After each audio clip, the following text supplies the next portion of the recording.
D'abord, je voudrais remercier les organisateurs, et surtout M. Kondo qui s'y est pris très à l'avance pour exprimer et m'envoyer cette invitation, que naturellement j'ai accepté immédiatement.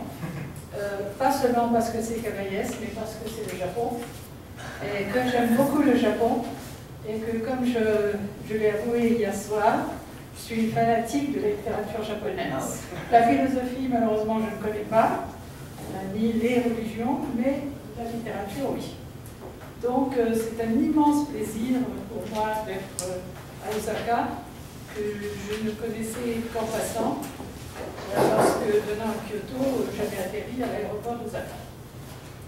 C'est par conséquent une occasion absolument unique, et je suis tout à fait impressionnée par le savoir de mes amis japonais et par leur sérieux, leur organisation et leur intérêt pour Cavaillès, qui est un auteur difficile. Alors, je dois en particulier saluer la traduction de M. Kondo de Sur la logique et la théorie de la science, qui n'a pas dû être tout à fait une partie de plaisir.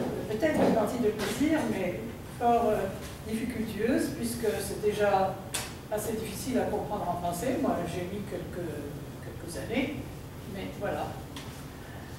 Donc, merci d'être là, merci de m'avoir invité, et au fond, un dernier merci à Cavaillès d'avoir été ce qu'il a été, c'est-à-dire un grand penseur, je pense, un grand philosophe, et un héros de la résistance. Il a prouvé que penser et agir pouvaient aller parfaitement ensemble. Je pense aussi que sa philosophie est une résistance à diverses influences que naturellement on subit toujours. Voilà, maintenant je vais commencer. Vous pouvez m'interrompre? Pardon. まず、今日ここに来て、ありがとうございます。私、日本のことが非常に好きなんですけれども、ちょっと日本の哲学のことが分かるんですけど、文学のことが非常に好きであったということです。で、あと、特に大阪ですね、これまで本当に京都に滞在して、一過性というか、通り過ぎるからして知らなかったんですけども、今回で滞在できて嬉しいということです。で、いろいろ社寺もね、載っていただきまして、まず近藤さんにですね、カバイスの遺作、修羅ロジックやラピュタリアを翻訳していただいて、とても嬉しくて、非常にフランス語として難しいものを翻訳してくれて嬉しい。で、最後に本当に思われていただいたのは、やっぱりカバイスの人にとって感謝している。彼は本当に偉大な哲学者か思想家であるし、であると本当に思っているし、レジスタンスの定義でもある。で、彼にとって本当に思考することと行動することっていうのが、アンサンブル、共に一つになっているか、一緒になっているようなタイプ、本当に人である。Merci. Je vais aller assez lentement. Vous me direz si je vais trop lentement ou si je vais trop vite. Parce que je parle en français, donc je ne vais pas aller vite. Alors, pour commencer, je dirais, bien sûr, ça n'étonnera personne, en tout cas pas ceux qui connaissent Cavaillès, que la pensée de Cavaillès est difficile. En tout cas, elle m'a semblé toujours telle. Sa difficulté a au moins trois causes. La première cause, c'est que c'est une pensée qui combine de manière étroite des sources de nature différentes. Mathématiques, technique logique et philosophique. Presque toute l'histoire de la philosophie, depuis au moins Platon, c'est tout dire. Deuxième cause, elle ne se présente pas sous forme d'un système philosophique. Aucun des écrits de Cavaillès, petit ou grand, n'est formulé moré géométrico. Et donc ça rend la saisie de cette pensée qui est fluide, qui est mouvement, qui change, assez compliqué si on ne s'y attelle pas, avec attention. En fait, sa pensée, comme beaucoup d'autres, est un dialogue avec les grands philosophes, directement Kant et Husserl, indirectement Hegel, rectifié grâce à Spinoza. La troisième cause, c'est que Cavaillès s'exprime d'une manière très ramassée, très synthétique, où chaque formule condense énormément de choses tacites, et il faut défaire toute cette se condenser pour saisir les différentes sources et reformuler. Il faut défaire la pensée de Cavaillès pour la comprendre. Et cela surtout dans les derniers écrits, les écrits posthumes, c'est-à-dire l'article qui s'appelle Transfini et continu, et puis le livre posthume sur la logique de la théorie de la science. Alors, pour éclairer la signification de son programme de philosophie du concept, qui est le thème de l'exposé d'aujourd'hui, je me propose d'en montrer ce que j'ai appelé l'infrastructure et que M. Kondo a appelé de manière beaucoup plus claire les sources de la philosophie du concept. Bien sûr, pas toutes les sources, mais les éléments qui m'ont paru le plus déterminants. Et en guise d'introduction, je voulais commencer par résumer d'abord les résultats de ma longue fréquentation de l'œuvre de Cavaillès. Je peux continuer? D'accord. Alors, premier résultat, si je puis dire, qui est déjà ancien, il a au moins 20 ans, dans le petit livre Jean Cavaillès, Philosophie mathématique, il m'a semblé que j'ai montré le rôle constitutif des concepts et des méthodes axiomatiques et logiques dans l'élaboration par Cavaillès d'une théorie de la raison mathématique. Cavaillès entendait, il l'a répété plusieurs fois, il entendait réformer la critique de la raison pure. Alors il semble que ce soit la critique de la raison pure qui soit le point de départ principal pour Cavaillès. Et cette critique de la raison pure de Kant était l'horizon philosophique des mathématiciens et des physiciens de la fin du XIXe siècle. Bon, je ne vais pas citer des exemples, mais on peut citer au moins Hilbert, Poincaré, Brouwer. Donc, c'était une pensée philosophique encore présente, y compris chez les scientifiques, en tout cas en Allemagne. Mais la réforme de cette philosophie était rendue nécessaire par, bien sûr, les géométries non euclidiennes, par la floraison de la méthode axiomatique pour axiomatiser les théories mathématiques et les théories physiques, par le renouveau axiomatique de la théorie des probabilités et par la théorie de la relativité, au moins. Donc la philosophie de Cavaillès m'a semblé être, pour une part, une contrepartie philosophique, c'est-à-dire un correspondant philosophique, à l'idée cardinale de Richard et Dekind, selon laquelle les progrès les plus grands, alors là, on va voir, voilà, les plus grands et les plus fructueux en mathématiques et dans d'autres sciences sont dus avant tout à la création et à l'introduction de nouveaux concepts. Alors, j'ai mis en gras, je ne sais pas si je l'ai mis, oui, quand je souligne moi-même, et en italique, quand c'est souligné par l'auteur. Donc, les progrès les plus grands et les plus fructueux en mathématiques et dans d'autres sciences sont dus avant tout à la création et à l'introduction de nouveaux concepts, après que le retour fréquent de phénomènes complexes, qui ne sont pas seulement mathématiques, difficilement maîtrisables par les anciens concepts, y a forcé le savoir. Donc, le savoir est forcé. Dans la fameuse leçon d'habilitation qu'a faite Dedekind et qui s'intitule « Sur l'introduction de nouvelles fonctions mathématiques » et qui a été tenue devant un aréopage de scientifiques comprenant le grand Gauss en 1854, Dedekind explique l'introduction de nouveaux concepts arithmétiques par une nécessité interne. C'est le mot de Dedekind, ce n'est pas le mien.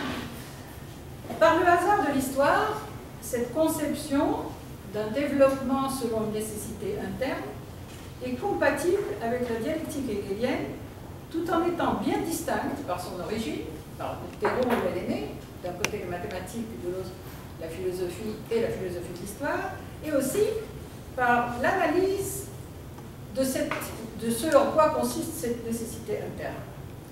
Peut-être ce hasard de l'histoire n'est pas tout à fait un hasard, peut-être. Et peut-être qu'il traduit la place nouvelle et importante prise par la réflexion sur l'histoire au XIXe siècle, tant en mathématiques qu'en philosophie. En mathématiques, en particulier en Allemagne, sont publiés à cette époque d'énormes volumes sur l'histoire des mathématiques, par exemple ceux de Felix Klein, mais bon, c'est le renouveau des sciences en même temps que de l'histoire des sciences. Et puis en philosophie, évidemment, ceci grâce à la philosophie de Hegel. Quoi qu'il en soit, que ce soit un hasard ou pas complètement un hasard, Cavaillès installe, à mon avis, une connivence rationnelle entre l'idée de Dedekind et la pensée de Hegel, sous l'ombre tutélaire de Spinoza, qui est en fait à l'origine de la distinction entre nécessité interne et nécessité extérieure. Nécessité interne, c'est le fameux causa sui.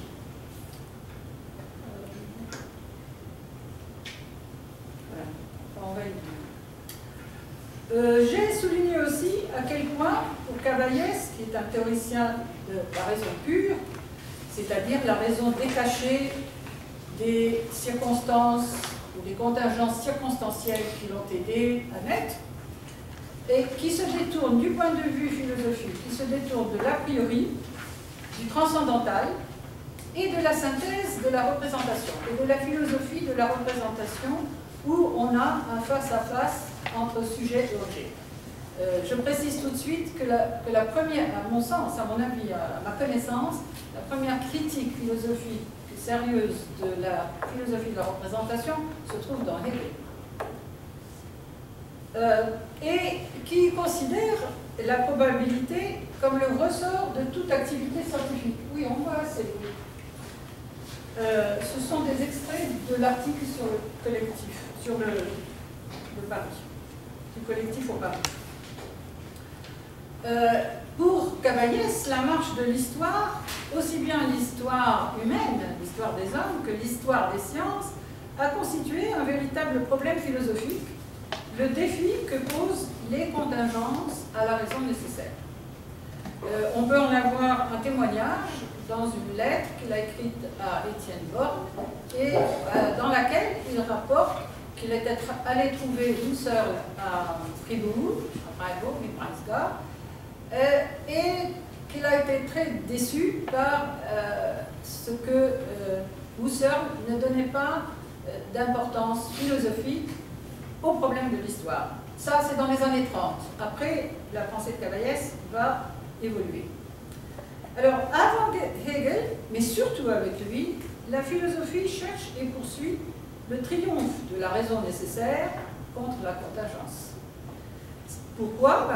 La raison en est donnée par exemple par Hegel, dont je vais donner une citation que peut-être on trouve.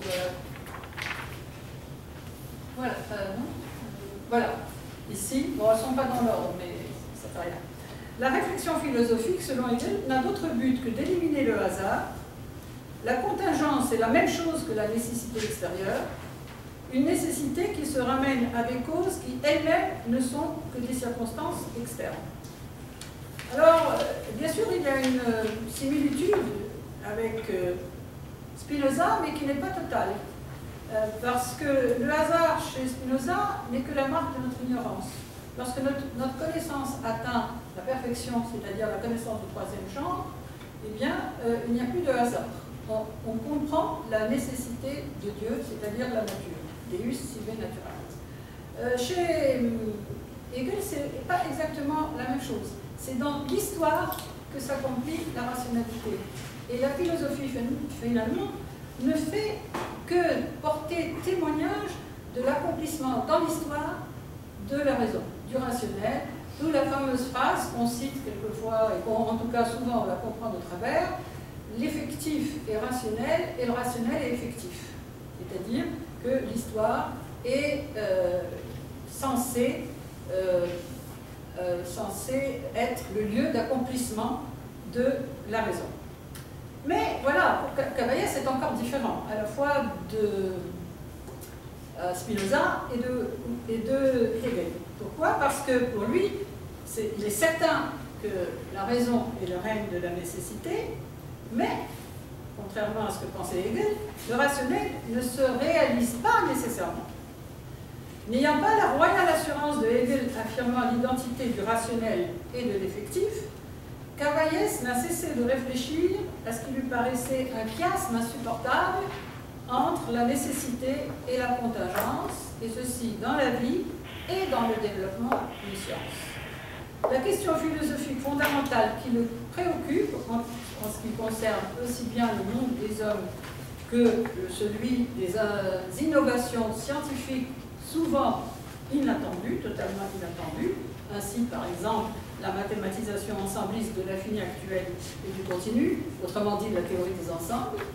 On sait que la question qu'il a posée à propos de cette théorie, est-ce que sa naissance était nécessaire ou est-ce que c'est une rencontre de hasard? Cette question ne porte qu'indirectement sur le rapport du sujet à l'objet, qui était la cible de la critique de la raison pure de Kant, mais elle porte, comme dans la phénoménologie de Husserl, et puis c'est aussi un petit peu la cible de la phénoménologie de Husserl, le dialogue sous forme de corrélation entre sujet et objet, mais directement sur la raison et le devenir, comme chez Hegel. Mais bien sûr, c'est jamais tout à fait identique. Il ne faut pas croire que quand un philosophe lit un autre philosophe, il le répète, ni croire que quand un scientifique prend pour inspiration un théorème ou un écrit d'un autre scientifique, il le répète. Cependant, je voulais rappeler parce que je n'ai pas beaucoup... Voilà. Je vous laisse le temps de lire tous ces extraits de l'article sur le pari, qui est un article assez philosophiquement très intéressant, puisque d'abord il est moins bien connu que le reste et il est très peu cité, mais il est très intéressant. Cependant, les mathématiques pour Cavaillès ont le privilège, que n'a pas l'histoire humaine, de se développer selon des nécessités internes. Alors, j'ai montré dans le dernier livre que j'ai publié en 2013 comment Cavaillès, finalement, il m'a semblé, a transféré au développement des mathématiques les caractéristiques données par Hegel à la dialectique intérieure du contenu de l'être comme esprit, et que Hegel refusait aux vérités scientifiques, qu'il jugeait être des vérités abstraites et inertes, complètement dépourvues de vie, donc de mouvement. Mais il faut distinguer entre contenu mathématique, autrement dit, d'un mot, Cavaillès transfère au développement des mathématiques, donc à la science positive, ce que Hegel lui refusait. Mais il faut distinguer entre les contenus mathématiques et l'activité du mathématicien. Il me semble que Cavaillès conjugue une vision hegelienne du devenir mathématique en empruntant les méthodes de la dialectique hegelienne, les méthodes, à une vision probabiliste du devenir humain et de l'activité humaine, y compris l'activité scientifique en acte, qui est une activité humaine. Cela est évident pour les sciences expérimentales et les probabilités, comme Cavaillès l'explique dans cet article dont vous avez encore des extraits sous les yeux, mais en mathématiques aussi, pour Cavaillès, l'avenir est anticipé et conditionné, mais pas totalement déterminé par une action. Le pari et le risque sont au cœur de la recherche. Ce n'est qu'une fois qu'un résultat, d'abord incertain et bien établi, qu'apparaissent en pleine lumière les liens nécessaires de ce résultat avec d'autres résultats. J'ai aussi apporté un éclairage sur une face plus secrète de Cavaillès qui m'a été révélée par les lettres à Étienne Borne, que j'ai publié dans le numéro 107 de la revue Philosophie. Et ces lettres sont évidemment un document personnel intéressant parce qu'elles permettent de jeter un pont entre les réflexions privées de Cavaillès et son travail théorique. Et on voit bien une certaine modernité de la pensée de Cavaillès, lui qui a été, il me semble, le premier, il a été le premier en beaucoup de choses. On pourrait faire une liste, si vous voulez, à la fin. Il a été le premier à rejeter la machinerie transcendantale de Kant et de l'idéalisme allemand en général, Kant, Fichte, même Husserl, pour embrasser du même regard les constructions théoriques et les pratiques historiques, scientifiques, mais aussi religieuses, sociales, politiques, esthétiques aussi, artistiques. Alors maintenant, je vais passer au cœur de... C'était une introduction. Je vous laisse. ちょっとだけ補足をさせてください。日本語訳の方でご説明した方がいいです。簡単なことですけど、まず、カバイスがその純粋律違反をリフォームにしようとしていたというところのくだりで、当時やっぱりその純粋律関東の純正違反がやはりカバイスが主要な出発点だったんだけれども、それから当時の例えばヒルベルトとかボーンカレーといった人たちが、やっぱり純粋違反というのを非常に重要視していた、人物間認識論の出発点としていたということが背景としてあるということですね。で、それから、ヘーゲルの話に入りましたけれども、ヘーゲルの話で、ヘーゲルとデデキントともに内的必然性ということがあって、それが偶然かどうかは分からない。もしかしたら何らかの必然性があったかもしれないという話だったんですけれども、その関係で、2番目のその先生のまとめのところで、カバイスはその純粋理論の、理論家だったんだけど、武力超越論的なもの、それから表象の総合といったものから身を引き離したんだけれども、先生の私の解釈によると、その表象、つまり主体と対象の中から表象として総合される、合致するっていうのの最初の批判者はヘーゲルであるというお話がありました。で、それから、ヘーゲルの引用がありますね。哲学的反省はその偶然を抹消することだと。これ、assez concerné le hasard. Oui. Dans la philosophie, le hasard, c'est-à-dire l'ignorance. Ignorance. Plus exactement, connaissance incomplète. C'est-à-dire que, par exemple, connaissance du premier genre, voilà. Idée non adéquate. D'accord. 非従前的な認識っていうですかね。としてその偶然というものは考えられているんですけれども、そこでこの引用はだからスピノザを思わせるけれどもスピノザと違うところがあるということですね。で、カバイスはでもスピノザともヘーゲルとも違ってという話がありました。つまり理性はその必然性の多くなんだけども、合理的なものは必然的に実現されないというところですね。で、あと最後ですね、最後の2の終わりの方でカバイストランスフェードマスマティックet science, ce que Hegel diffuse sur cette matière. Oui, exactement. Hegel transfère à la science positive les caractéristiques que Hegel accordait à la philosophie spéculative, mais qu'il refusait justement. それでカバイスはその2世紀の終わりの方のところですね。まさにヘーゲルが、科学や数学について排除について除去しようとしたもの。そしてヘーゲルがその哲学とかにのみ認めようとしたものをまさしく数学とか実証科学のうちに移そうとしたということを一つ主張されました。Alors, avant d'entamer le corps de l'exposé, peut-être c'est bien de lire ensemble ces deux extraits du collectif au Paris. Pourquoi? D'abord parce que cet article a été écrit en 1939, peu avant que Cavaliès s'en aille rejoindre le front, puisque la guerre était déclarée, ou du moins, dans ce premier temps, acceptée par les Français, déclarée par les Allemands et acceptée par les Français, et que cet article est donc postérieur aux deux thèses qui ont été soutenues en 1938. Il est postérieur aussi à je crois bien, à la séance qu'il a fait avec Albert Lotman à la Société de philosophie. Et donc, en fait, cet article est un peu le point à partir duquel il va élaborer le reste de sa philosophie, c'est-à-dire le transfini continu et sur la logique et la théorie de la science. Bon, bien sûr, l'hypothèse de l'en-soi des choses,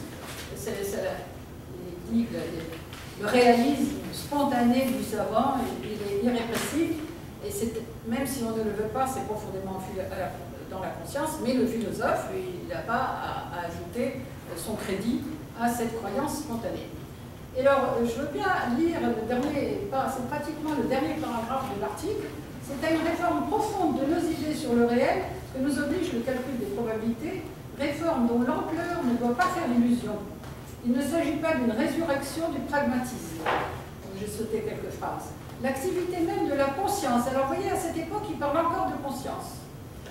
l'activité même de la conscience. Mais c'est un rapport entre raison et devenir, et non plus un rapport entre sujet et objet. D'abord opaque, mais partiellement pénétré par elle, se trouve ici en jeu. Le pari se situe à la ligne de partage entre action pure vécue et spéculation autonome. À la fois élan vers l'avenir, reconnaissance d'une nouveauté radicale, risque, et d'autre part, essai de domination par imposition d'un ordre, établissement de symétrie. Son essence, l'unification de ces deux constitutifs sont loin d'être clairs. J'ajoute en commentaire, bien justement, c'est à clarifier ce qui lui paraît à cette époque, à cette étape de son développement philosophique, pas clair, que va s'atteler Cavaillès sur la logique et la théorie de la science. C'est le problème posé à la fin de cet article qu'il essaye de résoudre. Oui, oui.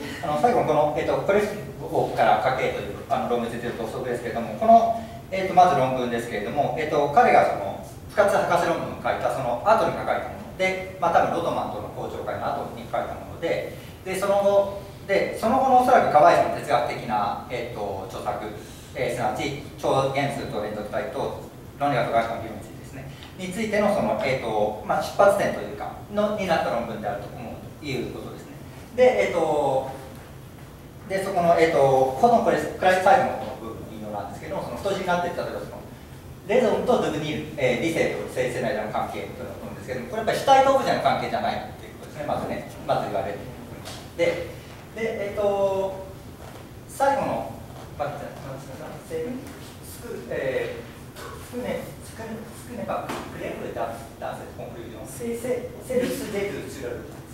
Non, ce qui n'est pas clair pour lui, c'est l'unification des deux constitutifs, c'est-à-dire le fait qu'on prend un risque et donc on ne connaît strictement rien de l'avenir, mais il faut décider.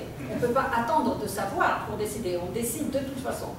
Et là, il faut unifier à la fois l'opacité et le fait que de toute façon, on impose un ordre. La décision tranche. C'est, si vous voulez, elle brise la nécessité, elle introduit un nouvel ordre de nécessité. Une décision est une brisure de nécessité.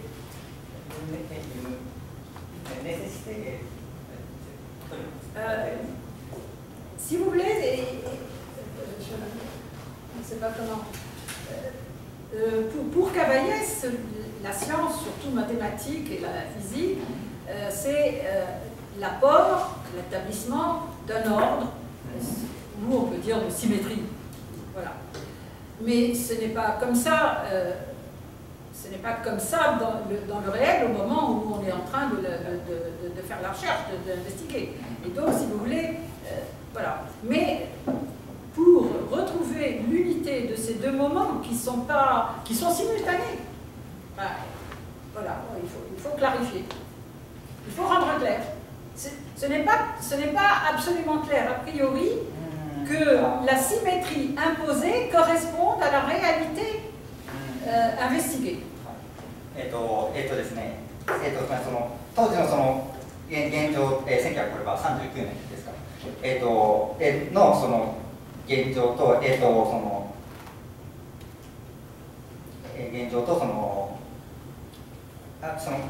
合さんにとっての科学とか数学っていうのはもちろん秩序とか、シンメトリーといったものともちろん関係しているわけですけれども、この2つのことの、統合が、クレールでないということは、まさにそこで、デシジョンが必要とされたと。新しくその、現状とその、現状とそのを新しくそのクレールなものにするために、そのある種の決断、デシジョンがそのここで必要とされるというような。Je ne devrais pas introduire des nouvelles choses, je crois que ça me pose des problèmes. Et pourtant, je vais encore dire un mot avant de quitter ce texte. Juste un mot, peut-être pas besoin de commenter. C'est qu'il faut relier ce texte à ce que Cavaillès va faire incessamment en s'engageant dans la guerre. Il ne sait pas du tout comment ça va tourner. C'est un risque qu'il prend, et puis c'est un pari.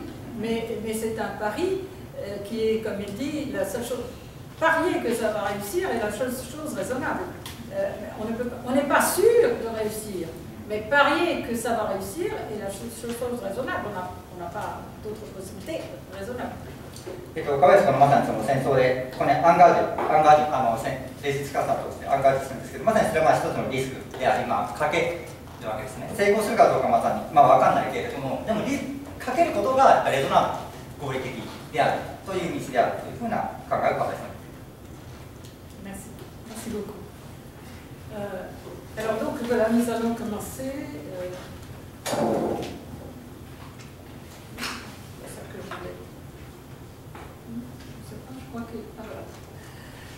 Donc je commence par une fresque, voilà, pour faire un petit peu comprendre en contrepoint ce qu'était le programme de philosophie du concept. En fait, ce n'était pas vraiment un programme, hein, il y a juste quelques mots dans la dernière page sur la logique de la théorie de la science, c'est beaucoup plus un appel qu'un programme. Il n'a pas eu le temps de formuler le programme, mais juste de l'énoncer.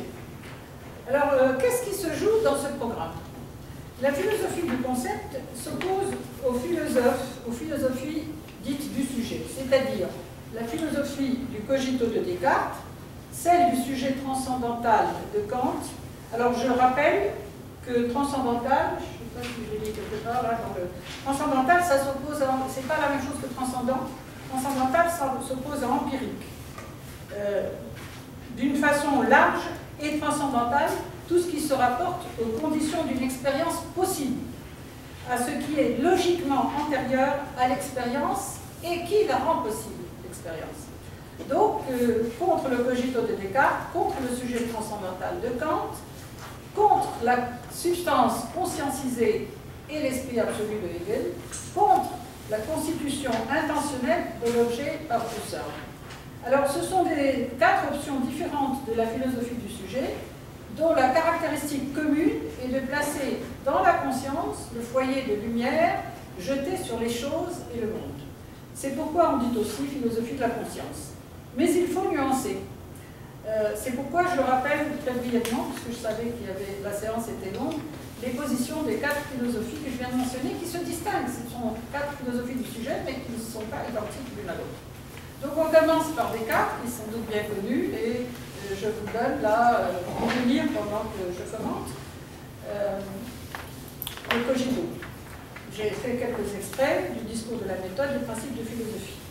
Alors si vous lisez pendant que je parle, vous verrez que Descartes parle de sujet pensant, de substance pensante, plutôt que de conscience. Le mot conscience est assez rare chez lui, mais dans le cogito ergo sum, la certitude de soi est un fait de conscience. L'assurance subjective est instituée comme critère de la vérité objective. Et par conséquent, pour Descartes, elle est le premier principe de la philosophie. La présence immédiate. Est-ce que je vais plus loin? Oui. La présence immédiate de ma pensée à elle-même est la seule certitude qui résiste à l'épreuve du doute. Elle m'est livrée par l'intuition, qui est non pas le témoignage changeant d'essence ou le jugement trompeur de l'imagination qui compose mal son objet, mais la conception d'un esprit pur et attentif qui naît de la seule lumière de la raison. Cette lumière rationnelle étant garantie par la véracité divine. Hegel a dénoncé à juste titre, dans cette lumière de la raison, cette lumière naturelle, l'illusion du savoir immédiat. Voilà pour Descartes. Kant, la perception pure du sujet transcendantal. Avec Kant, la conscience de soi quitte la certitude du cogito et la garantie des idées claires et distinctes par la véracité divine pour le tribunal de la critique.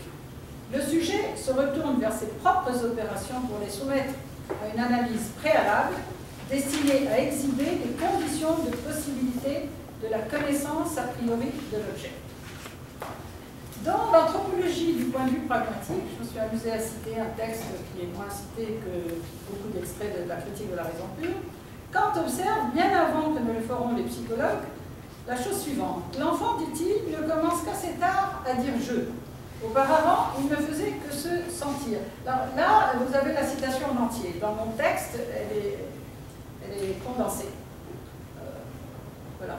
On peut la lire parce que c'est quand même intéressant. Posséder le jeu... pardon. Il faut remarquer que l'enfant qui sait déjà parler assez correctement ne commence qu'assez tard, peut-être un an après, à dire « je ». Avant, il parle de soi à la troisième personne. Charles veut manger, marcher, etc. Et il semble pour lui qu'une lumière vient de se lever quand il commence à dire « je ».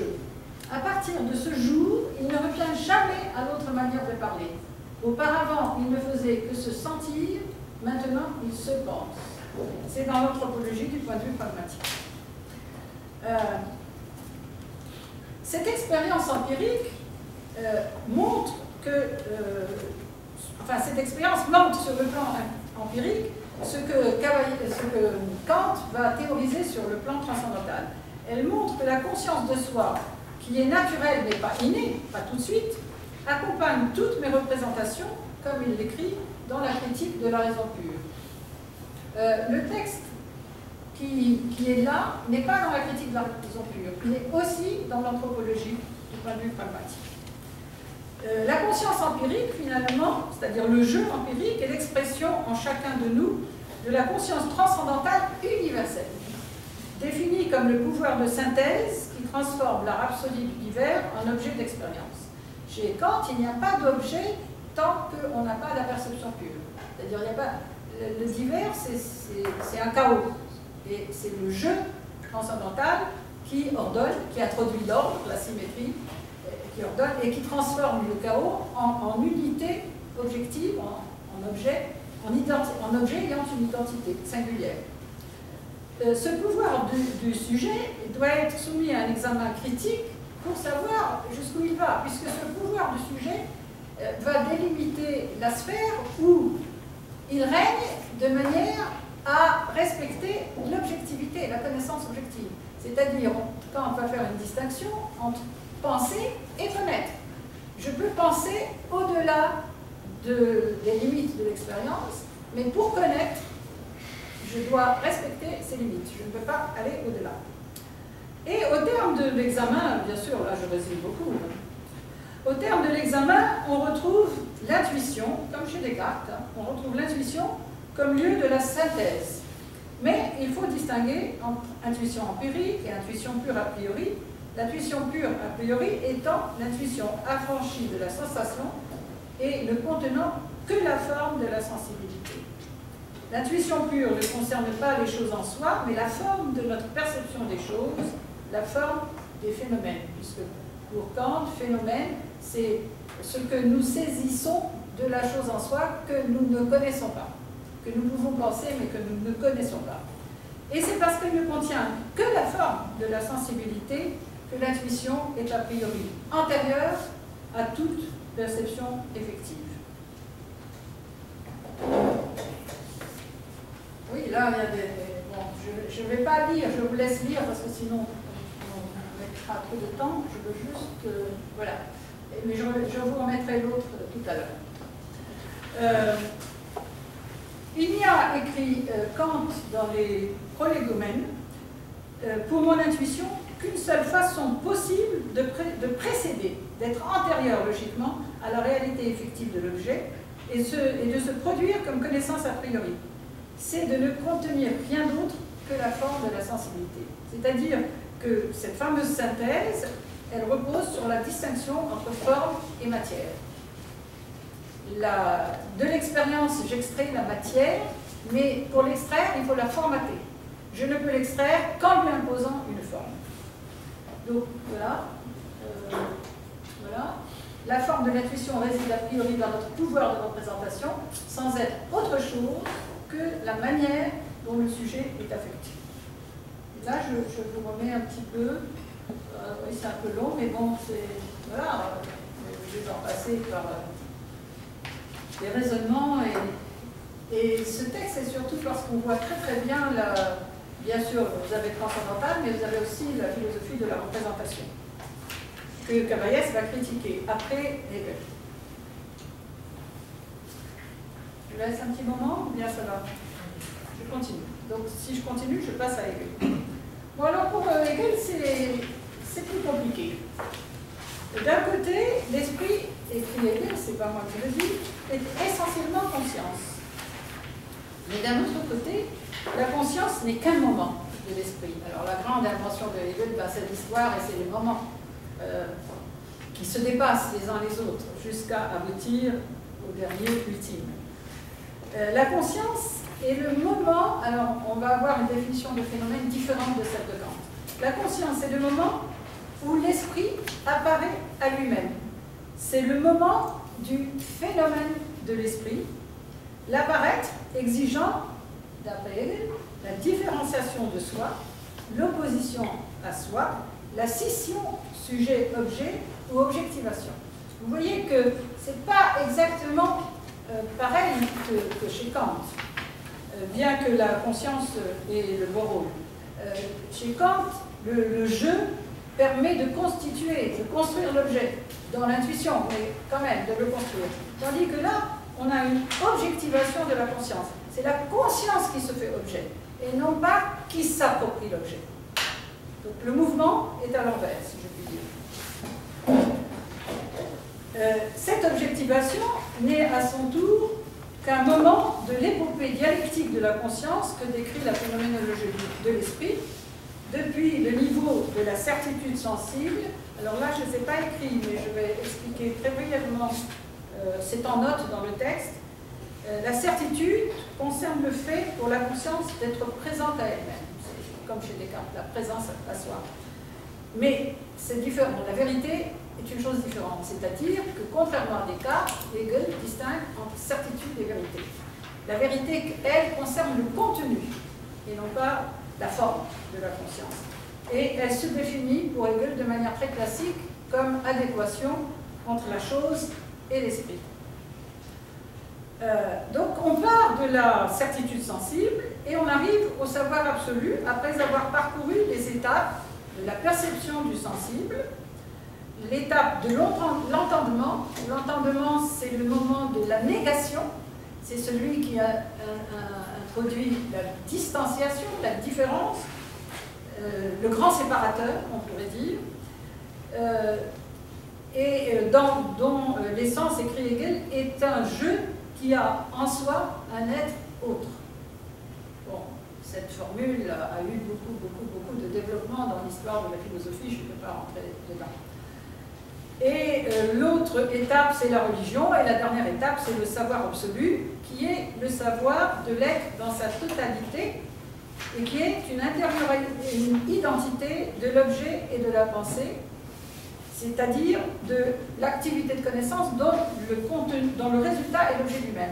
En fait, l'objet est le produit du processus de connaissance qui se termine par l'identité de la pensée de l'objet. Donc cette identité n'est pas première, elle est dernière.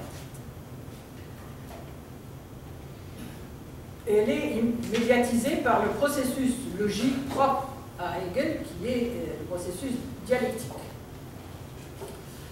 Pour Hegel, la logique coïncide avec la métaphysique, c'est-à-dire la science des choses saisie en des pensées qui passaient pour exprimer les essentialités des choses. Là, alors, c'est intéressant à expliquer parce que dans cette phrase, en fait, Hegel adresse une critique. C'est-à-dire que la pensée était censée, avant lui, exprimer l'essence, le concept et l'essence. Mais pour Hegel, l'être immédiat et son essence, même l'essence, n'est qu'un moment de l'identification de l'être et de la pensée. Et c'est le concept lui-même qui obtient comme résultat cette identification. Après, autodifférenciation, objectivation, etc. Il s'ensuit que la philosophie hegelienne, contrairement aux précédentes, la philosophie de la conscience, n'est pas subjectiviste. C'est une philosophie du sujet, mais qui n'est pas subjectiviste. De même que Husserl, ça sera une philosophie du sujet qui ne sera pas subjectiviste. Le subjectivisme, c'est ce que Hegel reproche à Descartes et à Kant, et qu'il espère avoir corrigé.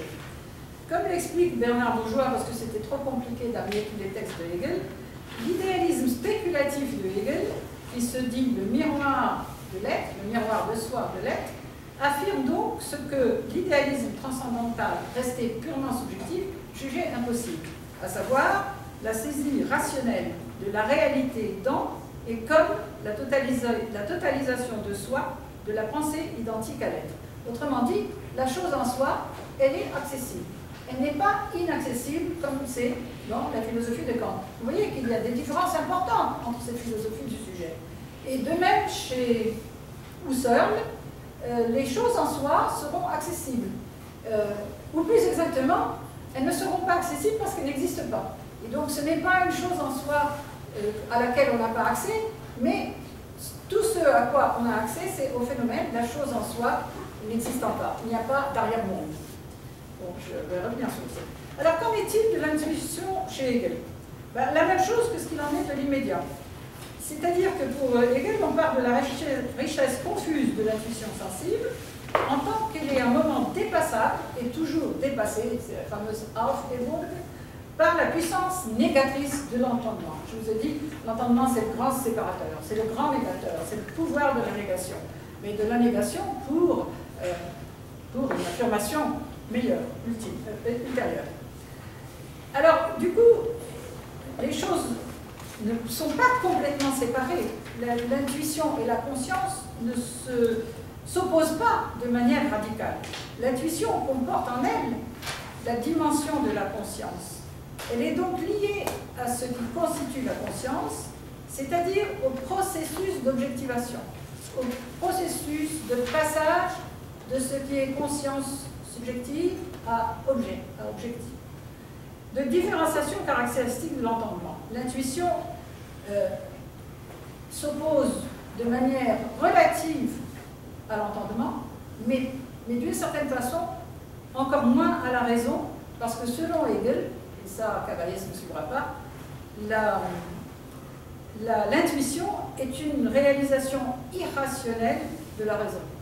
Bon, je vous laisse comprendre, hein. Mais ce n'est pas complètement fumeux, si je puis dire. Donc je me suis servi ici de l'explication de Bernard Bourgeois, encore une fois, qui, dans sa présentation de la science de la logique, c'est le premier volume de... comment ça s'appelle? Le titre m'échappe. Encyclopédie. De l'encyclopédie. Voilà. Il y a 3 gros volumes, et en tout cas le premier a été traduit par Bernard Bourgeois, et les 2 autres sont publiés dans la collection chez Quimet. Le premier, la science de la logique, c'est chez Lebrun.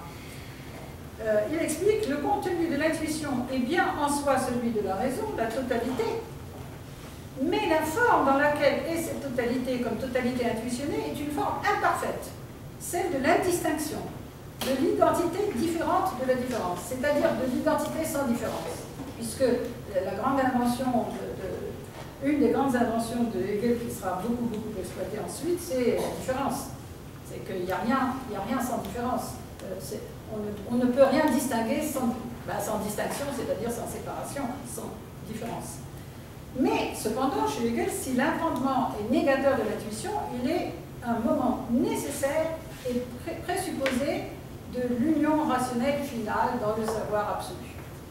Maintenant, où sommes-nous? J'espère que je ne suis pas trop longue, hein, mais il faut que j'aille plus vite. Ah, un peu doucement. Oui, mais ça va durer beaucoup plus de temps encore. Bon.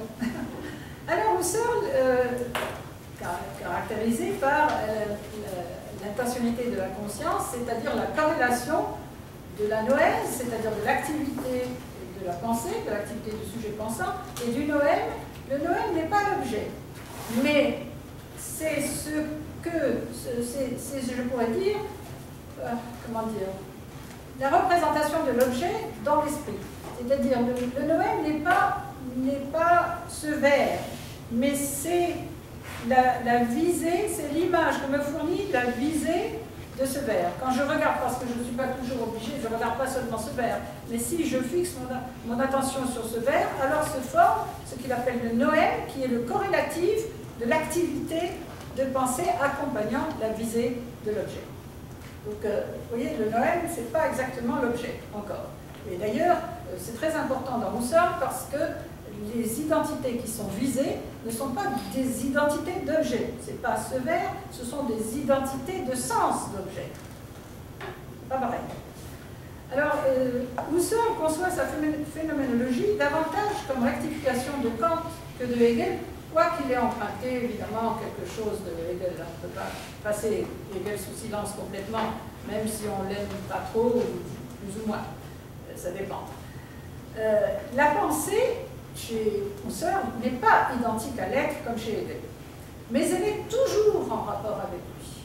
C'est-à-dire que le noème est en rapport avec l'objet. Le noème n'est pas, mais ce n'est même pas exactement l'image de l'objet, ce n'est pas l'image de l'objet dans ma tête, mais le noème, c'est le sens de l'objet visé, ce qui est tout à fait différent. C'est-à-dire, c'est le sens, autrement dit, l'intention que j'ai en regardant cet objet. Par exemple, j'ai soif, je vais boire, voilà, je vais boire une gorgée.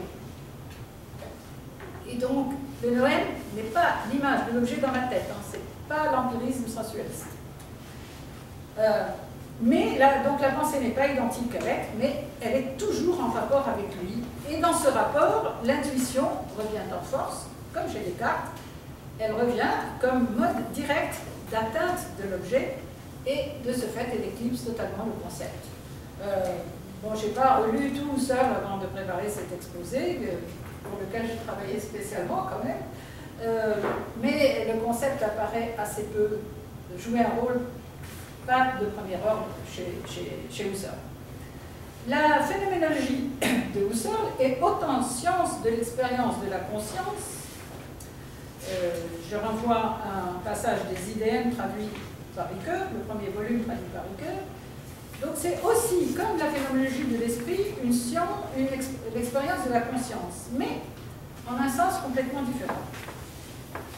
Chez Husserl, l'objet est toujours déjà appréhendé par la conscience, qui est toujours conscience de quelque chose, mais conscience de quelque chose d'une certaine manière. Par exemple, ce verre, mon intention c'est peut-être de boire si j'ai soif, ou mon intention c'est peut-être de regarder quelle nuance de blanc exactement il est, ou à quelle distance il est de cette bouteille, etc. Donc la conscience, c'est très important, n'est pas univoque, comme elle l'était chez Kant. Chez Hegel, déjà, vous aviez une différenciation de la conscience, puisque vous aviez des moments de la conscience, des figures de la conscience, qui finissaient par se totaliser dans la coïncidence concrète de l'être et de la pensée. Là, vous avez une conscience qui se diffracte, comme dans un prisme, selon l'intention que j'ai quand je regarde, quand je vise un objet. Et je n'ai jamais l'objet dans ma tête, hein, ça c'est important, j'insiste. Voilà. Autrement dit, il y a des modalités de la conscience. Il y en a plusieurs. Je ne connais même pas de texte où il les énonce toutes. Il y a toujours un etc. quand Husserl énonce les différentes modalités de la conscience. Alors, les choses ne sont ni accessibles en soi, tout simplement parce qu'il n'y a pas de chose en soi, donc c'est pas comme chez Kant, ni préemptées par l'entendement qui en dissout l'immédiateté dans le concept, comme chez Hegel. Il y a un rapport antéprédicatif aux choses mêmes, auquel il faut revenir, nous dit Husserl, dans leur apparaître phénoménal à la conscience. Le phénomène est tout ce que nous avons. Il n'est ni le représentant pour l'entendement de la chose en soi inconnaissable, ni seulement un moment de l'histoire de la conscience, le dépassant vers le tout de l'être hegelien, qui en soi est le concept accompli en idée. Idée avec un I majuscule, comme l'écrit toujours Hegel. L'objet est tout entier dans son apparaître. Il n'y a rien derrière les apparences. Et la phénoménologie de Husserl est une doctrine pure, c'est-à-dire non empirique, de l'apparaître dans son immanence. C'est contre la transcendance, mais pas contre le transcendantal. Toute connaissance, selon Husserl, présuppose l'exploration des modes de cet apparaître de l'objet, et de ce fait, l'idéalisme subjectif kantien est dépassé. Parce que si vous voulez, Husserl part de Kant Mais pour Kant, il y a la conscience, le jeu qui accompagne toutes mes représentations. Et là, il y a une diffraction. Dans ce je pense, dans cette conscience, il y a différentes consciences. Et c'est ça qu'il veut explorer. Et qui sont pour lui les structures objectives du mode qu'a la conscience d'appréhender les objets du monde. Et finalement, sa phénoménologie est l'auto-exploration de la conscience réflexive, ce qui maintient la conscience dans son rôle dominant. Ça, je l'avais. Ce rapport à l'objet, écrit Husserl, la conscience ne le doit en aucune façon à quelque chose qui demeure de quelque manière extérieur à elle, mais exclusivement à son caractère propre. Donc, la phénoménologie est une exploration des différents actes de la conscience. L'essence des choses est bien ce que vise la conscience, mais l'essence est dans les phénomènes, et non pas derrière eux. Et elle la vise directement à même les choses. L'intuition est ce lien direct, qui est lien d'adéquation quand la visée intentionnelle est remplie, c'est-à-dire quand elle touche sa cible, ce qui n'est pas toujours le cas. On vise, mais on n'atteint pas forcément. Bien sûr, pour Husserl, comme pour Kant, il y a deux types d'intuition. L'intuition sensible et l'intuition édétique. L'une est toujours première, l'origine première, mais l'intuition édétique ne s'en tient jamais au rang de l'intuition sensible.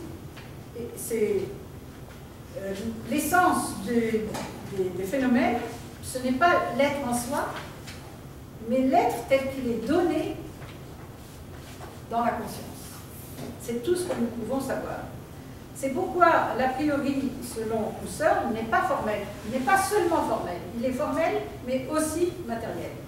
L'intuition édétique ou catégoriale atteint l'essence à travers les esquisses qui s'en présentent par variation édétique, c'est-à-dire non pas immédiatement comme chez Descartes, mais médiatement, plus souvent que dans une transparence immédiate, comme chez Descartes. L'intuition catégoriale saisit non pas des identités d'objets, mais des identités idéales de sens, c'est-à-dire des identités que vous pensez et non pas que vous voyez. Autrement dit, c'est une intuition intellectuelle et non pas perceptive, même si au départ de toute chose, il y a la perception sensible. En fait, chez Husserl, essence et sens sont synonymes.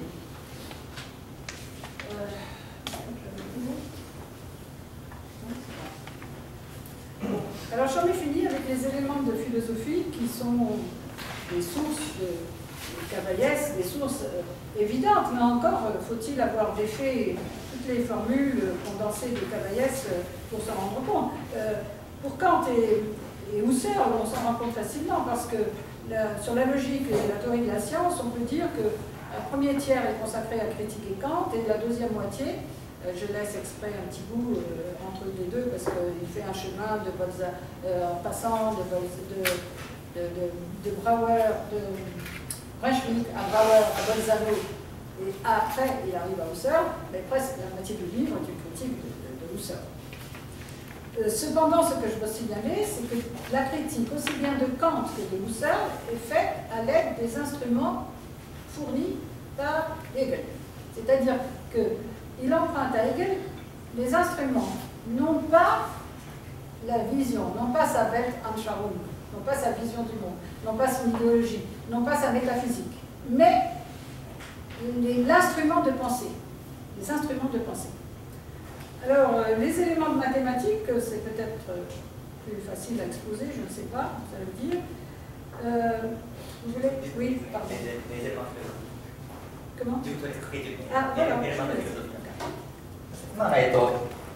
4つのデカルト、カント、ヘーゲル、スタールの小さなセクション、簡単に補足しますと、カントのデカルトごとに一つずつありませんで、カントのところですけれども、これらの関係ではカントが認識の限界を限定するっていう批判哲学ですけれども、それ忘れてはいけない、それがやっぱりオブジェクティビティ、客観性でいいですかね、客体性を確保するためにやはりカントはそういうことをしたんだということです。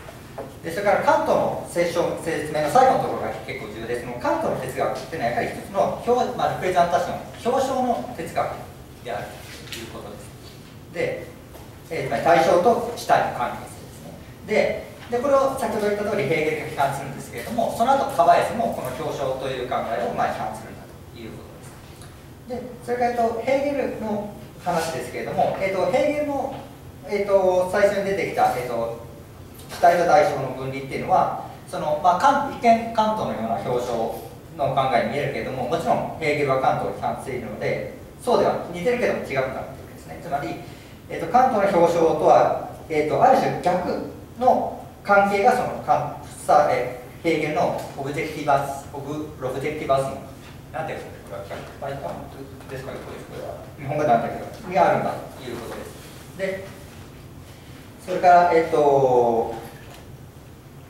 れからその続きです。対象と、思考で最終的にその思考の対象と認識の活動というのは一致するんだけども、それは最初になるんじゃなくて、ヘーゲルの場合はそのいろいろ媒介を経て最後にそこの異断点にたどり着くということです。で結局そのヘーゲルの意識の哲学なんだけども主観主義的ではないで、ある意味で、フッサールもそうであるということです。で、カントとの決定的な違いとして、その主観主義的でないところがやっぱりカントとの違いなんだ。何かというと、現実の合理的な把握、つまりその対象について語れるということです。カントは語れないんですけれども、それができるっていうのがヘーゲルのやはり特徴であると。で、主観主義的でないというところです。で、ヘーゲルの最後にカバエスとの違い、つまり最後の直感の話が、ヘーゲルの直感の話がありましたけど、これちょっとカバエスとの違いで重要なのは、ヘーゲルにとって直感というのはその最終的な非合理的なもちろん理性とは対立しないんだけれども、その非合理的なものと見なされる。で、これがカバエスは違うということですね。で、最後、フッサールですけれども、あんまり付け加えることはありませんが、そのノエマンというものに対して、例えばノエマンは対象そのものではないということ、それから例えばコップそのものっていう意味ではなくて、でもなければ、例えばコップっていう頭の中で思いかけてイマージでもない。それは思念された対象の意味である。最後の意味と本質が2人と同一でやっていますが、まず意味というものが最初のノエマンで、我々がコップとかをいろいろ見たり解説するときに、そのまさにコップの意味の同一性というものが問題になっているということをおっしゃいます。で、最後にですね、カバエスの影響として補足で言われるので、カントとフッサールからの影響ないし批判というのは見やすい。遺作で割り当てられているからですね、見やすいんですけれども、ヘーゲルのそれが同時立てて批判されていることはやっぱり見えにくいことであるということです。Merci. Donc les éléments mathématiques, là je prends que les deux, je ne vais pas rentrer dans les détails, de toute façon j'ai quand même donné de larges extraits de la réflexion sur le calcul des probabilités. Et voilà. Alors, pour le dire en une phrase, la philosophie du concept de Cavaillès n'est concevable qu'une fois que le sujet a été dessaisi de son pouvoir d'intuition, de construction de concepts dans l'intuition et de constitution de sens, bref, de sa puissance propre, c'est-à-dire de ce que Hegel analyse dialectiquement comme le travail du négatif. Et donc, ce n'est pas une philosophie de la conscience. Dans les mathématiques que Cavaillès a apprises et enseignées, aux élèves philosophes de l'école normale supérieure, pendant qu'il était Caliment, et même après, c'est-à-dire, l'intuition est ou bien exclue du processus de production des disciplines pures comme l'arithmétique, ou bien réduite à un aspect empirique. Ce sont là deux options bien illustrées, il me semble, par d'un côté Richard Dedekind pour l'arithmétique et par David Hilbert, à la fois pour la géométrie et pour la théorie de la démonstration qu'il a inventée. Ces deux mathématiciens, on n'est pas les seuls, mais eux, ils ont joué un rôle déterminant, il me semble, dans les décisions intellectuelles de Cavaillès. Alors, Dedekind, je rappelle un peu brièvement peut-être, parce que, vous voyez là, je vous avais laissé un passage de Husserl où on voit bien que la conscience est déployée en éventail et pas seulement un seul aspect. C'est pas grave. Donc, Dedekind, nombre et espace comme concept. Alors, Dedekind, parmi quelques idées géniales qu'il a eues, l'une d'elles, ça a été de soutenir que du continu numérique, nous n'avons pas d'intuition, mais une idée que nous exprimons par une action. Pas d'intuition, mais idée. Et même l'intuition géométrique, dit Cavaillès, elle peut bien être une source d'inspiration ou servir un objectif pédagogique, mais elle ne peut fonder le concept de continu arithmétique, de continu numérique. Ni même celui de continu géométrique, parce que, selon Dedekind, même dans la ligne géométrique, je ne vois pas la continuité, je la pense, je la mets en pensée dans la ligne.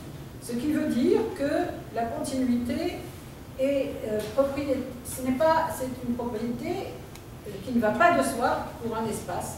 Ce n'est pas une propriété intrinsèque.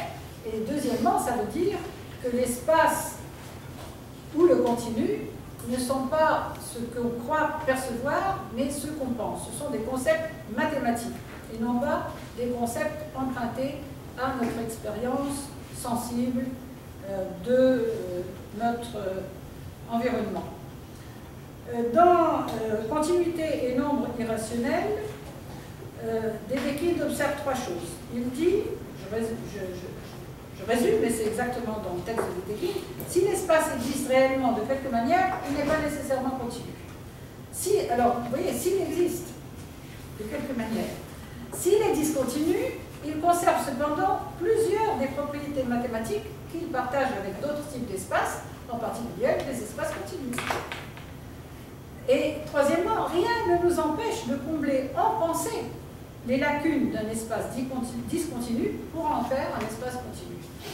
Et donc, autrement dit, encore une fois, l'espace dont traite le mathématicien est un concept mathématique. Ce n'est pas un reflet de ce que je vois, ce n'est pas un reflet de l'espace physique réel, non pas de l'espace physique des physiciens théoriciens, mais l'espace physique, là, celui que je vois. Et il y a un concept général d'espace mathématique dont les espaces continus et les espaces discontinus sont deux espèces particulières. Cette conception est bien différente de celle de Kant, de la conception kantienne de l'espace, comme forme de l'intuition. Vous vous rappelez, si Dedekind a pu puiser dans l'environnement philosophique kantien de son époque, chez les mathématiciens aussi, les physiciens, l'idée d'une créativité de l'esprit manifeste en particulier dans les concepts que les mathématiciens inventent pour l'édification systématique de leur discipline, c'est-à-dire l'axiomatisation. Dedekind n'en a pas moins rejeté très clairement les principes de l'esthétique transcendantale. Dans sa lettre à Lipschitz du 27 juillet 1876, vous trouverez tous les renseignements dans le livre de Dedekind de la version française, La création des nombres, que j'ai constitué et publié en 2008 aux éditions Brun. Dans sa lettre à Lipschitz du 27 juillet 1876, Dedekind explique à son correspondant, Lipschitz était un très grand mathématicien, hein, c'est pas n'importe qui, c'est pas un petit mathématicien de province, pas du tout. Mais il ne comprenait pas. N'empêche, il ne comprenait pas ce que faisait Dedekind et il a discuté avec lui pied à pied son opuscule sur le nombre irrationnel, sur la continuité du nombre irrationnel.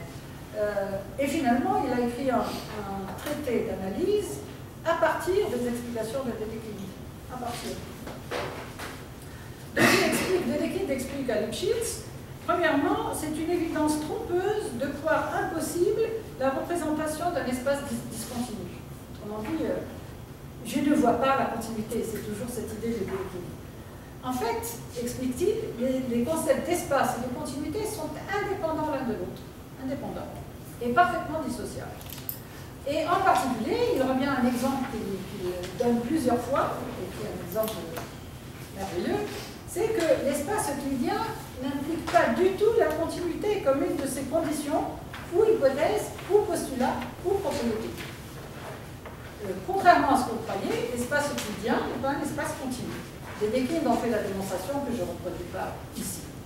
Et en fait, il écrit, voilà, toute la géométrie d'Euclide demeure sans lacune si, ayant choisi un système de coordonnées et une unité de mesure, on ne considère comme existant que les points dont les coordonnées sont des nombres algébriques. Alors, il faut vous dire que c'est à la même époque, la démonstration est faite, que les nombres algébriques ont l'ensemble des nombres algébriques à la puissance du dénombrable, c'est-à-dire la même puissance que les nombres entiers, et pas du tout la puissance du continu. Et donc, puisqu'on a besoin que des nombres algébriques, il n'y a pas de continuité dans la géométrie euclidienne. C'était quelque chose... En fait, Dedekind... alors, cette démonstration a été faite par Cantor, mais Cantor sur une idée de Dedekind, transmise dans une lettre. C'est-à-dire Cantor envoie une démonstration mal fichue, et Dedekind la remet sur ses pieds, et Cantor la publie, sans dire d'ailleurs que c'était la démonstration de Dedekind, mais ça, c'est pas grave. L'essentiel, c'est qu'elle soit passée à la postérité. En fait, Dedekind révèle par cette remarque les pièges de l'intuition et la confusion régnante que tout le monde faisait, même quelqu'un comme Lipschitz, entre l'espace de la géométrie euclidienne et l'espace analytique de la géométrie cartésienne, où chaque point du plan correspond à un couple de nombres réels. L'espace euclidien, ce n'est pas l'espace cartésien.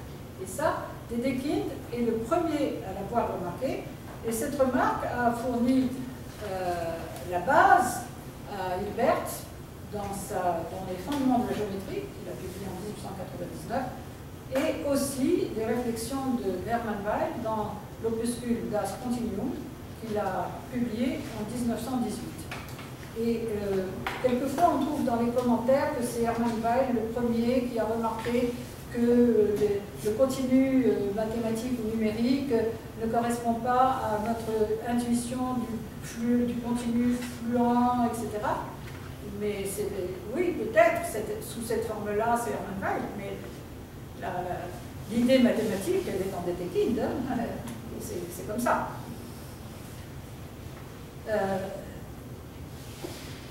Ça, c'est Dedekind. Maintenant, j'en viens à Hilbert. Et j'ai mis Hilbert l'esprit naturalisé, alors je vais montrer ça. Parce que ce n'est pas complètement évident a priori. Alors, sur l'intuition, Hilbert est beaucoup moins radical et moins clair que Dedekind. Il ne rejette pas complètement l'intuition. Il est moins conséquent. Il est aussi moins conséquent par rapport à la philosophie de Kant. Dedekind a dit clairement l'esthétique transcendantale, non, ça ne marche pas en mathématiques. Et donc pas en physique mathématique. Kant est moins conséquent car il ne cesse de se réclamer de la conception kantienne de l'intuition, y compris l'intuition pure a priori, mais en fait il ne connaît pas bien le contenu et il le modifie. Il représente ce contenu à sa manière à lui. Alors on va voir comment. Dans son introduction au fondement de la géométrie, qui présente et classe les actions de la géométrie en vue d'en montrer diverses combinaisons possibles, engendrant la géométrie euclidienne, la géométrie algébrique cartésienne, la géométrie non archimédienne, la géométrie projective, la géométrie de Desargues, etc. Encore, Hilbert a placé en exergue la célèbre phrase de Kant, que je vous lis, « Toute connaissance humaine commence par des intuitions, passe de là au concept et s'achève par des idées. » Et dans son introduction, Hilbert présente sa mise en ordre axiomatique comme l'analyse de notre intuition de l'espace. Or, ce qui est mis en avant dans cette mise en ordre axiomatique, ce sont les connexions logiques de compatibilité et d'indépendance des axiomes. L'axiomatique est censée ainsi être l'instrument d'analyse de l'intuition de l'espace. Mais quel espace? Hilbert laisse dans l'ombre la réponse à la question et ne précise pas s'il s'agit du concept mathématique d'espace ou non. S'agirait-il, comme chez Kant, de l'espace des objets de notre sensibilité externe? On ne sait pas. À ce stade-là. Pour Kant, l'espace, comme intuition pure, est condition a priori de l'expérience et des objets de l'expérience en même temps, et au principe des actions de la géométrie. La géométrie euclidienne, la seule connue de Kant. Pour Hilbert, au contraire, dans les fondements de la géométrie, il apparaît que ce sont les axiomes qui sont au principe de la géométrie et qui la déterminent comme projective, comme algébrique, comme non archimédienne, etc. Et donc, ce n'est pas pareil, c'est un renversement du tout au tout du point de vue philosophique. Mais ce n'est que plus tard que Hilbert pourra affirmera qu'un espace géométrique n'est pas l'espace que nous voyons, mais que c'est un édifice conceptuel, dit-il, formalisant d'une manière entre plusieurs possibles des données expérimentales recueillies dans le monde réel par le truchement d'instruments physiques. Pour le mathématicien Hilbert, il me semble que l'espace intuitif est davantage celui des faits des sciences physiques que celui de la sensibilité immédiate, et surtout, n'étant pas la forme a priori qui transforme la sensation en intuition, il n'y a rien d'a priori, rien d'universel, rien de nécessaire. Et ça, c'est une très grande différence par rapport à Kant, dont il se réclame pourtant tout le temps. Cependant, Hilbert va changer d'avis. Et cela d'autant plus qu'en fait, il a toujours gardé une place pour l'intuition en géométrie. Et là, je vous ai copié, peut-être pas la première phrase, mais peut-être la dernière, je crois. Voilà. L'introduction qu'il fait au livre qu'il a publié avec Purcell, qui s'appelle La géométrie intuitive, Anschauliche Geometrie, publié en 1932 chez Springer, et c'est la préface, alors il faut la lire quand même, pour qu'on se rende compte. En mathématiques, comme en toute recherche scientifique, nous trouvons deux tendances. La première, celle de l'abstraction, c'est le point de vue logique. L'autre tendance, c'est celle de l'intuition, qui vise davantage une compréhension vivante des objets et de leurs relations contentuelles, c'est-à-dire de leurs relations substantielles, de contenu. Nous voulons ici considérer la géométrie dans son état présent et du point de vue de l'intuitif. Plutôt que des formules, nous donnons au lecteur des figures intuitives. Mais pour être intuitives, elles n'en sont pas moins formelles. En 1930, dans l'article qu'il a intitulé Natur erkennen und Logik, connaissance de la nature et logique, Hilbert se propose de traiter le vieux problème épistémologique des rapports de la pensée et de l'expérience à la lumière des avancées de la physique dues à Planck, Bohr, Einstein, Curie, Röntgen, et il y a d'autres noms qui sont cités et que je n'ai pas mentionnés ici. Après avoir rejeté d'une phrase le rationalisme absolu de Hegel et invoqué l'harmonie préétablie de Leibniz pour rendre compte de la concordance entre axiomatique, logique et expérience, Hilbert n'était pas avare d'éclectisme, hein, ça ne me gênait pas, pourvu que la science avance. L'explication philosophique, on pouvait en changer. Tantôt il invoque Leibniz et tantôt d'ailleurs Galilée. Le livre du Monde est écrit en mathématiques.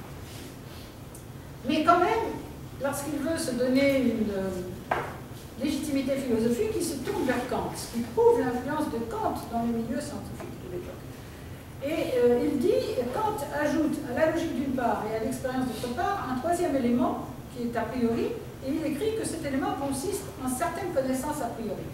Alors rien que dans cette expression, on s'aperçoit que la lecture qu'il fait de Kant est approximative et même un peu fautive, parce que ce qui est a priori chez Kant, ce n'est pas la connaissance, c'est les conditions de la connaissance. C'est absolument pas pareil. Pas pareil. Donc l'intuition a priori, bien sûr. Un peu plus loin, Hilbert n'est pas tout à fait inconscient du glissement, peut-être. Parce qu'un peu plus loin, il reconnaît, dans ce texte, que l'édification des fameuses architectures axiomatiques, les fameux phares Werke von Begriffen, repose sur la disposition intuitive a priori. Disposition, je traduis Einstellung, Anschauliche Einstellung, qui est la condition de possibilité de toute connaissance conceptuelle et simultanément de toute expérience. Donc il veut bien se mettre exactement dans le cadre de Kant, mais en changeant les données. Il pense que l'a priori est seulement une disposition fondamentale ou l'expression, et il précise un peu plus loin encore que ces conditions préalables peuvent changer ou s'avérer de simples préjugés, comme le montre l'exemple de la notion de temps absolu, définie par Newton comme donnée a priori et identique pour tous les observateurs, notion acceptée, et là je cite, sans critique par le philosophe critique. Hilbert a dû être très content de pouvoir écrire ça, puisque cette opinion était évidemment démentie par la théorie d'Einstein. C'est très gênant de trouver quelque chose d'admis sans critique chez le grand penseur de la philosophie critique. La priori de Kant est encore, selon Hilbert, encombrée de scories anthropomorphiques qu'il faut éliminer pour en donner une version objective. Ce à quoi parvient, selon lui, sa conception finitiste des fondements de la mathématique pure. Le finitisme, grosso modo, consiste à fonder les procédures aux notions impliquant l'infini sur une analyse de la suite finie des formules qui en constituent la démonstration. L'épistémologie qui accompagne ce finitisme, et d'après cet article, apparaît être un empirisme naturaliste de l'esprit, comparable à ceux ultérieurs qui, à mon avis, y trouvent une de leurs sources, ou comparable à ceux du cercle de Vienne et de Poigne. En effet, selon Hilbert, les signes que nous combinons en formules constituent de manière matérialisée et visualisée les éléments fondamentaux de l'édification d'un système formel et d'une théorie axiomatique. Ils sont les briques élémentaires de la construction formelle, les objets concrets d'une expérience intuitive précédant toute pensée. Et alors il est intéressant, dans cette phrase que je cite, que Hilbert utilise le mot Erlebnis et non pas Erfahrung. Erlebnis, c'est vraiment expérience sensible, puisque nous avons des signes que nous voyons. L'expérience, ce n'est pas Erfahrung, le sens un peu plus abstrait de expérience, mais le sens vraiment concret. Et pour lui, sa théorie du signe nous libère du subjectivisme inhérent aux positions de Kronecker et de Bauer que Hilbert combat vigoureusement. Donc, finalement, pour Hilbert, l'intuition sensiblement ancrée, oui. Le subjectivisme, non. Le subjectivisme de la conscience, non. On n'a pas besoin de la conscience. Les mathématiciens ne s'interrogent pas sur la conscience comme le faisait Husserl. Que cette conscience, d'ailleurs, soit empirique ou transcendantale. Les signes dont il s'occupe, lui, Hilbert, fonctionnent comme des données de fait pour la pensée mathématique. Le formel n'est pas transcendantal, il est empirique. Hilbert explique que le jeu de formules attaqué par Bauer pour son prétendu manque de contenu n'a pas seulement une valeur mathématique, c'est au fondement de sa théorie de la démonstration, il a aussi une signification philosophique, car, dit-il, il s'effectue selon certaines règles déterminées dans lesquelles s'exprime la technique de notre pensée. Sa théorie de la démonstration, précise-t-il, n'a d'autre but que de décrire l'activité de notre entendement, de dresser un inventaire des règles selon lesquelles notre pensée procède effectivement. Oui. Là je ne sais pas si on peut dire, et là, je vais citer l'intégralité du passage où Hilbert s'appuie sur Kant en le déformant. Je ne vais pas le lire parce que je l'ai expliqué, mais voilà le passage, vous pourrez le retrouver et confronter la réalité du texte avec mon explication. Ce qui est important aussi, c'est de vous donner cette phrase, parce qu'on voit, ce que je ne dis pas dans mon texte ici, que pour Hilbert, la pensée est parallèle à la langue et à l'écriture. Et c'est pour ça qu'il parle d'expression. Donc dans le texte ici, quand il dit expression, c'est pas un hasard, c'est pas juste, non, c'est vraiment expression. L'attitude finitiste est a priori. Donc on conserve l'a priori, mais cet a priori n'est plus celui de Kant. Et c'est un a priori qui retient dans le raisonnement seulement ce qui est fini ou finiment contrôlable. Bon là, je ne vais pas expliquer ce qui est finiment contrôlable parce que mathématiquement, c'est pas, contrairement à ce qu'on pourrait penser spontanément, c'est pas si évident. Donc ce qui est finiment contrôlable par le truchement de ces données sensibles d'un genre particulier que sont les signes. Elle correspond, selon Hilbert, à la finitude de notre entendement sur laquelle Kant a fondé l'idée que nous n'avons pas connaissance des choses en soi. Et selon Hilbert, Hilbert se fiche pas mal des choses en soi, c'est pas de ça qu'il s'occupe. Et par ailleurs, toute la problématique de la synthèse kantienne, à tous ses niveaux, empirique et transcendantal, a disparu. Hilbert est aussi opposé à la machinerie transcendantale que l'a été Cavaliès après lui. Ça, transcendantal, on ne voit pas ce que c'est. Chez Hilbert, de la matérialité du signe écrit à la pensée, la liaison est directe, sans avoir besoin de la perception pure, de faire intervenir le jeu transcendantal. De toute façon, il n'y a pas de jeu, ni transcendantal ni empirique. Alors, comme ça, c'est réglé.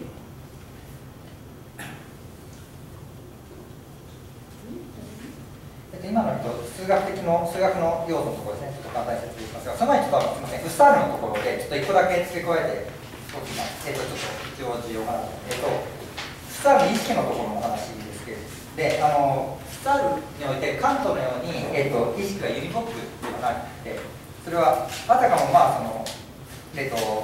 プリズムによって意識がデフラクト、解説していくようなもので、要するに、意識にいろんなモダリテの複数性があるってことは、フスタールによってやっぱり重要であるということをおっしゃられています。これ付け加えさせていただきます。で、デレキントと、ヒルベルトのところですね。で、デレキントのところですが、直感デレキントは、数学においては、重視しなかったですね。空間と連続というものは考えるものであって、隠すものではないということです。で、それを、リプシッツという、リプシッツに説明した手紙があるんですけど、補足ですけど、リプシッツ大数学者ですけども、デレキントが理解できなかったですね、最初は。なので少しずつ理解していって、最終的にはそのデレキントの考えから出発して、解析学を書くようになったということです。で、その、数学に例えば幾何学にその連続、有機と幾何学を理解するのに連続いらないんだっていう例として、例えばその大数学的な数、その方程式で書けた。方程式の解として出てくる数ですね。だけで有機と幾何学が展開できる。で、ちょっと補足します。私に補足しますと、そういった数点の直線に、穴が開いてるんですね。それでも別に有機と幾何学は展開できるんだから、連続っていうのはだから、なしでも有機と幾何学を展開できるっていう、その連続体の直感というものを排除しても幾何学を展開できるって話をしてますね。で、一番最後に言われていた、その、ことは、私的には面白いんですけれども、その有機と幾何学の空間、その連続的でないっていうのは、確かにヒルベルトもワイルも後々言うようになると、同じような表現で言うんですけれども、その考えそのものはもうデレキントにもあるんだという話でした。で、ヒルベルトの方ですけれども、ヒルベルトの方はややデレキントに比べると、その哲学的直感に関するものは一貫してない部分があるんですけれども、そうですね、例えば、後々になってそのヒルベルトは幾何学っていうものはその我々が見ているその感覚的な空間じゃなくてその概念的な建築概念的なものなんだというふうに言うようになるといったような感じでその考え方の変化といったものがあったりするということですね。で、とはいえその最終的にそのヒルベルトでその感性的なものを非常に大事にするようになる。それはまさに数学の記号というものが大事だという話になります。先生が説明した最後の、ヒルベルトの最後のページですけれども、例えばその数学の記号というものを経験するということが大事だ。で、この経験、ドイツ語でエアレプニスですね。これはだからエアファームじゃないっていうのはちょっと重要だと。エアファームっていうとそのちょっと超越的な経験とかも指すんですけども、エアレプニスってまさにその感覚的な経験、記号をまさに見るっていう感覚的な経験が大事であるということをおっしゃっていました。で、最後まさにその、まさにアプロイ、つまり感性的なものっていうのは大事なんですけれども、つまり経験的なものは大事なんですけれども、で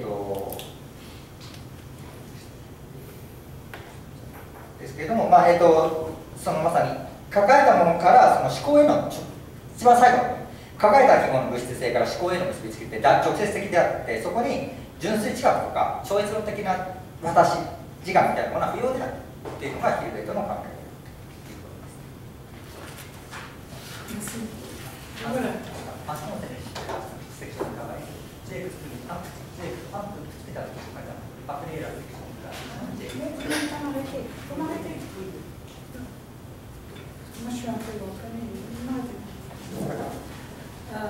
Bon, alors on va passer à Cabrales. Vous voyez qu'il a fallu préparer le terrain pendant assez longtemps, et c'est normal. Cabrales avait au moins tout ce que j'ai dit dans la tête, et beaucoup plus. C'était quand même